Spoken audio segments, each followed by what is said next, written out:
So we're supposed to introduce ourselves. So, good morning. I'm Shailen, and And I'm Gabe, and I'm the executive director of the Joint Office of Energy and Transportation. And in a previous life, I ran Chicago DOT and Washington DOT. And while I was doing that, I was living in the shadow of this guy named Shailen Bhatt. it's true. It's true. I'm Shailen, but okay. So first of all, I'm the Federal Highways Administrator, which is a very important job. A lot of money. Big deal. Big deal. But on most of the urban stuff, I learned a lot from this guy, Gabe Klein, to my left, who's amazing. But before that, I was, back in the day when we met, I was the Associate Administrator for like government relations and stuff. And we worked together. You helped me, or I helped you in Chicago. Yeah. Yeah. And then I ran the Delaware DOT and the Colorado DOT. So I've done a lot. Yes. Together we have. Together we have. No, you can tell, right, that I'm not Shailen. It's the hair. Yeah, it's Definitely the hair. It's the hair. All right. So without further ado, we're going to talk to you guys about electrifying transportation, sort of what it means for the country.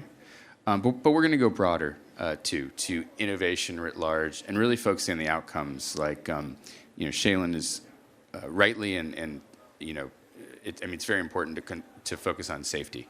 It's the most important thing. And I'm focused on sustainability, really, as well. So we'll go broader.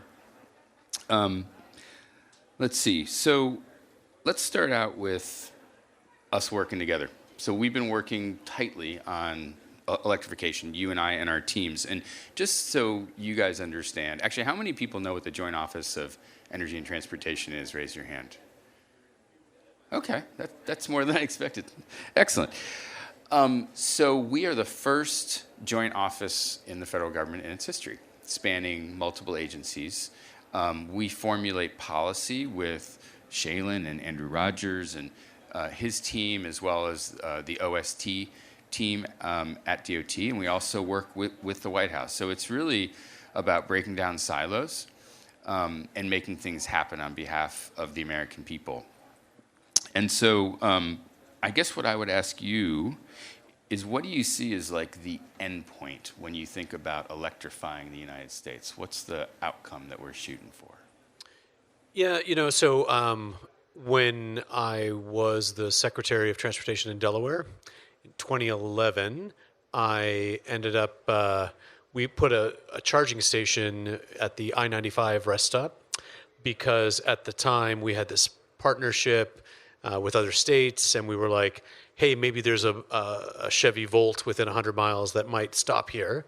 But there weren't very many electric vehicles that were out there, right? Very aspirational. And so when you fast forward, and then I go to Colorado, and we got a bunch of money from the VW settlement, and we started to say, oh, this is coming in the next couple of decades. We want to see this. So Colorado, we partnered with Utah and Nevada so we could create like an interstate system. So if you start in Colorado, you could drive all the way down to Vegas and have electric charging stations. But again, it was this idea that things were going to come. President Biden has set a target of 500,000 chargers by 2030, right? Because I think as we look at what the future can look like, I think it's pretty clear that globally, electrification, and there's a little bit of politics on this where people are like, oh, people are trying to shove electric vehicles down our throats. The F-150, the Lightning, not developed under President Biden. The electric Mustang, not developed under President Biden. China is electrifying, not because of President Biden. This is the way the industry is moving, and we want them to buy our technology. We want to manufacture that here. So when I think about what the vision looks like, I would say, we have a future that, at the Federal Highway Administration, we've got several $1 billion, $5 billion for NEVI. We've got CFI, money that is going out there. And there's actually other different pots of money. So you're going to see this rapid transformation here, similar to when we built out the interstate system of, oh, wow, there's now interstates. Well, now there's actually going to be electric charging stations out there. And I think that's what's critical to make sure that the American public feels confident when they buy these vehicles. That's a great point. And just to chime in, so yeah, there's the $5 billion for NEVI, the $2.5 billion for the CFI grants that are coming due May 30th. We've heard from folks that they're a little stressed about the deadline. We're looking at that. But I think it's important to recognize that what the Biden administration is doing, I talked about this a little bit earlier in the breakfast downstairs, but we're really reinventing the economy around renewable energy. And that's why like the partnership between DOE and DOT is so important, because it's not simple. It's complex, but also, as Shailen was saying, there's a recognition that this is a once-in-a-lifetime, once-in-a-generation opportunity to catalyze, yes, an electric future in transportation, but also to create amazing jobs with ladders of opportunity for people and to create equitable outcomes on the supply side for people in their communities, but also to create generational wealth opportunities.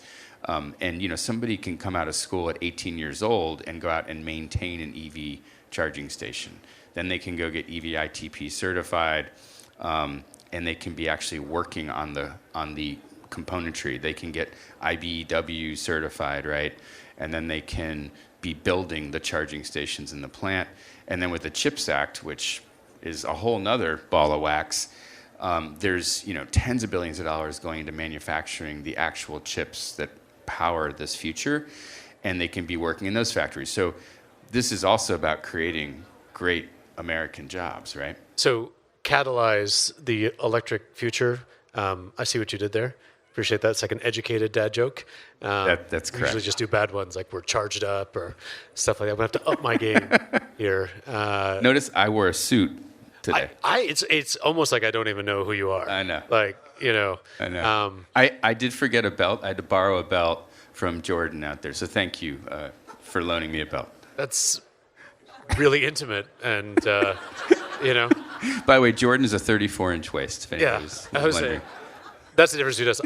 I might need to borrow a couple of belts if I forgot mine.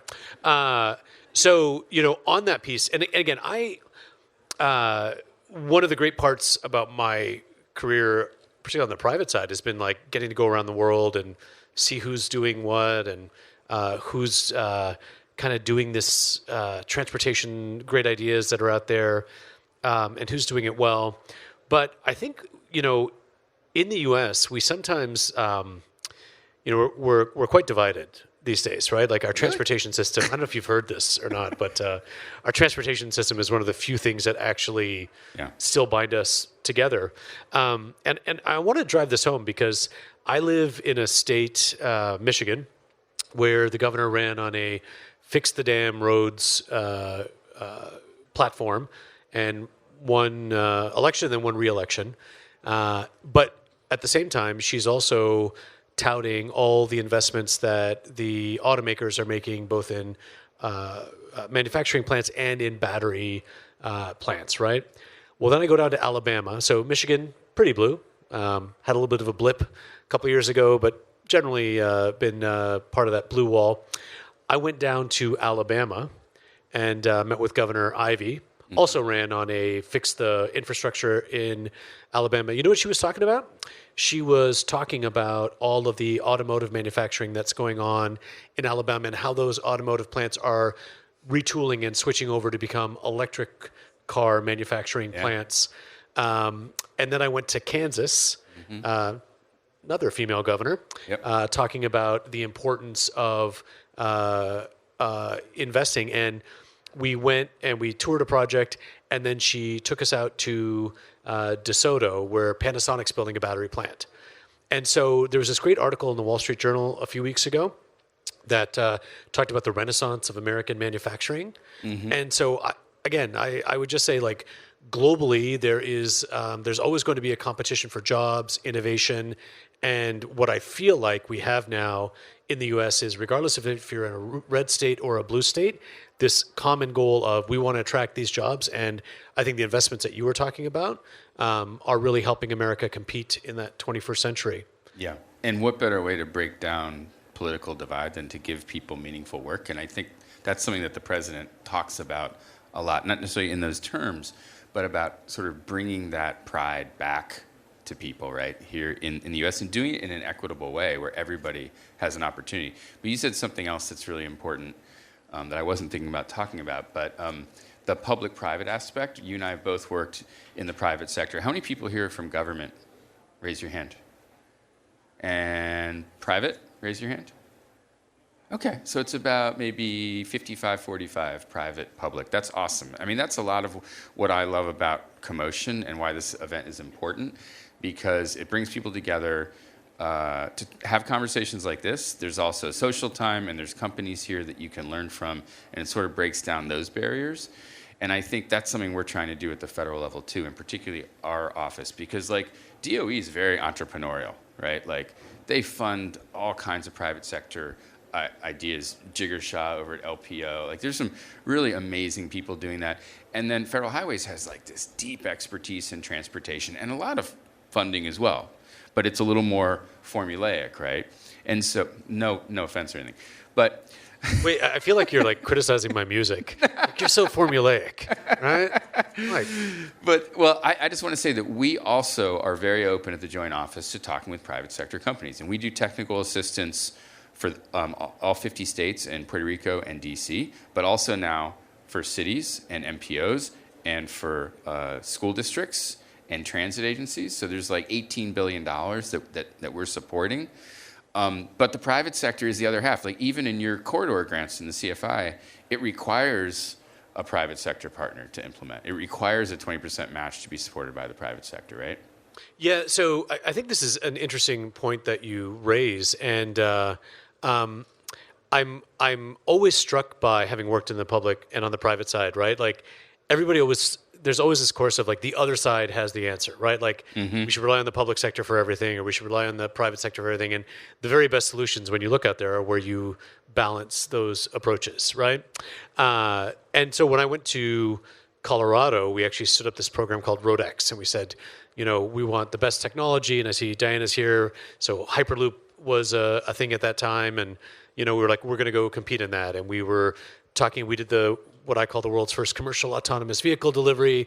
Other people call it the beer run, where the truck went 100 miles on the interstate, right? Yeah. And then because of that, today now we have autonomous truck. Not because of that, but in the public sector, you need people to show leadership and to drive things. And now that's a great part about the money piece, right? Yeah. Is that on the private side, I always hear this from people like, we're sick of pilots. Like we need to scale. We can't afford, like we only have so much Series A funding or Series B or wherever we are. We got to get to scale. And so I think the other piece that you raised too about the DOE funding versus the DOT funding, ours is formulaic, more predictable. Although, we've got a bunch of grant programs that are now going out directly to cities, Yes. And others and non-traditional partners. But I was on a call with some of the folks in Jigger's shop yesterday.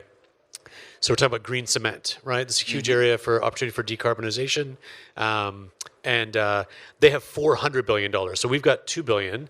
They've got $400 billion, but the DOE money is a loan, right? And so you've just got to figure out that public-private partnership that says, like, how do you invest and then scale? Whereas on our side, we don't, generally, I don't think we ask for it back. Yeah, no, that's a great point. And everybody should, if you haven't looked at it, look at the CFI grants on the website. There's community charging, corridor charging, $2.5 billion, slightly different requirements for both. And they're actually sort of fungible behind the scenes. So if you apply for one and we think it's more appropriate to fit you into the other one, we can do that. And then we have a notice of intent, which will become a FOA for a relatively small amount of money, about $51 million. That's all about testing, piloting, scaling, looking at multimodal. And you brought up cities. maybe we should talk a little bit about like cities and states. You've run 2 state DOTs. I ran a state DOT that was really a city, DC, and then Chicago. What's your perspective on what cities need from states, states need from cities to be successful, particularly with these grants, but just in general too? Yeah, I think that like when I was in Colorado, we had a fantastic partnership with Dr. Cog, which is the Denver Regional Council of Governments. We would pass through money directly to them. They would be intimately involved in the planning process. I hear way too much adversarial stuff around the country of like, this city doesn't get along with the state, and this state doesn't like what the city is doing. And I think it's just ridiculous, right? Like, the public doesn't care that it's a city, county, state road. They just want to see the project, right? And the president and others and Secretary Buttigieg want to see these projects going. And everybody is very enamored right now of this $1.2 trillion infrastructure bill. Well, it's a 5-year bill. We're in year 2, which means in about a year, we're going to have to go back to Congress and say, hey, we need to reauthorize this funding. And if we want there to be record amounts of investment, as the bipartisan infrastructure law provides, we have to have a good story to tell. And so we need these partnerships. We need this collaboration. It shouldn't be adversarial. And I know there's public sector people here. If you have an issue with the Federal Highway Administration, like, reach out and we will get this squared away pretty quickly, because I'm all for innovation. Learned that from somebody else who was a Federal Highway Administrator. I just want to recognize Victor Mendez. Victor. Also a Deputy Secretary. So if you're in the private sector and want to understand how government works, that's one of the bigger brains out there. Yeah. And as somebody who's worked in cities a lot, both on the public and private side, we really believe that states need to consult with cities. This is a context-sensitive set of solutions, and the 4 ports every 50 miles, 150 kilowatt minimum, and you can look up the minimum standards now. It's the first time in our history we have minimum standards for electric charging, but that's different than what's needed in cities, which might be 90% level 2 charging. It's probably multimodal. And so one of the things that we're promoting, and I know Shailen's talked about this, and both secretaries, is this idea of digging once. Like, if you're in a city and you're going to light up the curbside with 1 DC fast charger, make sure you stub out for a bunch of L2s. Make sure that you stub out for the streetery. Make sure that you stub out or light up the bike share station, right? Because the cost is really in the construction and the electrical, right? And so people keep asking me, and probably ask you, Shailen, like, well, how do we fund bike share? How do we fund scooters? How do we fund transit? And by the way, there's a big bucket of transit money. But think about 80-20, right? 80% of the cost and time is in the construction. It's not necessarily in the charger itself. So be wise about doing that with an eye towards integrated planning. And it doesn't have to take long, right? But have the excess capacity there for everything else that you think you're going to need in the future. And one of your talking points, which Shailen doesn't like talking points, so he probably didn't even look at it, but it struck me. I looked at it. Did you? Well, one of your talking points, which I didn't know this, by the way. Well, 50% of VMT in rural areas is urban people driving in the rural area, which I didn't know that. So people ask, like, why do we need a national network? Why do we need these chargers out in rural areas? Well, 71% of people live in urban areas, but guess what? They're driving all over the country, right? But we also know we need it for shared mobility in urban areas. So just know that we know that. We're sensitive to it. And I think particularly with the CFI grants and our grant that we're putting out, it's really, if you look at the language, it's really geared towards that.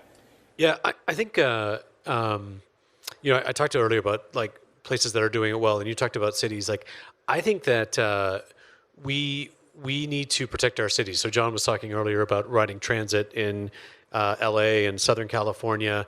And it's hard. There's a lot of challenges. And I think the other thing we need to figure out too is, to the extent that we are successful in electrifying the fleet and moving away from the gas tax, which is a good thing, and moving away from internal combustion engines, that's what funds transportation in this country. And so when we come back in a couple of years and we're like, hey, we want another $1 trillion, well, the trust fund only supported $500 million before. And when 50% of the fleet is electrified, there's no more gas tax there. And that is going to spur big conversations about how you actually pay for transit, how you actually get things done. So we greenlit congestion pricing in New York City, or at least for them to move forward with exploring that. There are going to have to be big ideas that we consider. But on this piece of like people driving out, we also have to recognize that we have 100 years of land use in this country that is designed around the automobile. So we can't just all of a sudden drop an edict down on people saying you can't drive here anymore. And one of the lessons I learned was in Copenhagen, right? So spent a lot of time in Copenhagen. 70% of trips are on bicycle there. And people are like, well, they're just Euros. Of course they're going to bike, right? But if you look at Copenhagen in the 1940s, 1950s, car choked capital, and they made choices to design their cities so that, they made it. The lady said, she was like, we don't ban the car, but we just make it difficult for the car. We design our city so that, it's easier to walk and to take transit and to do these things. And that is my challenge for the people in cities. But the people in cities also need to recognize when they go to the grocery store, that food comes in on a transportation network that also needs to be there. It can't be we only focus on urban mobility. We have a national system that needs to be supported. So these are big questions that need to be answered.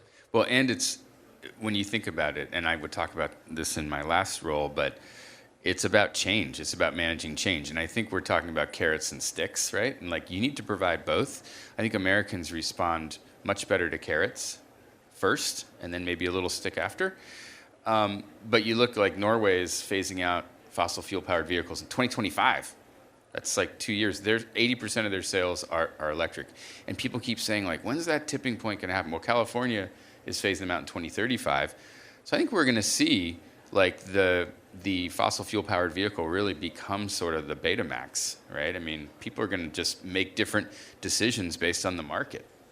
Yeah. And the charging stations. Yeah. Right? I think this idea that we we find this very valuable substance and we bring it up from miles below the surface and then we ship it either in pipelines or tankers and then we refine it and then we ship it again and then we explode it in an internal combustion engine, on this 1890s technology. I mean, it doesn't make a lot of sense, right? There's not a lot of stuff that we still do from the 1890s where we're like, oh, this makes a lot of sense.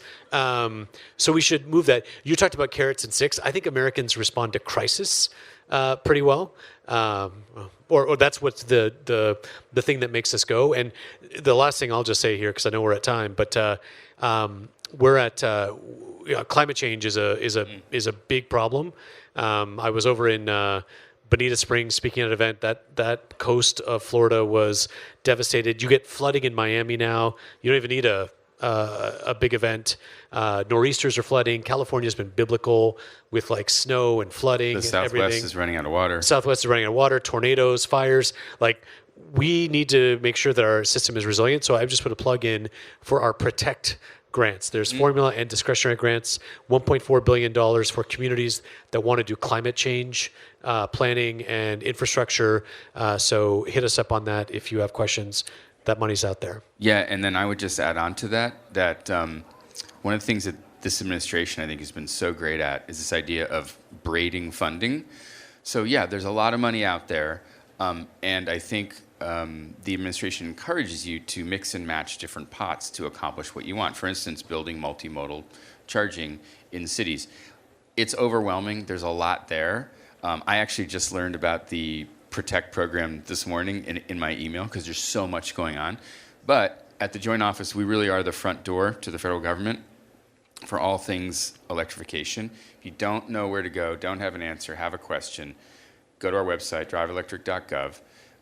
There's a very simple form. There's 20 people behind the scenes vetting all those questions, and we'll get you the right answer, or at least tell you that we got it and we're working on it within 48 hours. And that answer might be in federal highways, it might be at EPA, but we'll figure it out and help you, because our job is to, catalyze this and get it going and make it happen by 2030. Protect was in your talking points. Thank you very much. Thanks, everybody.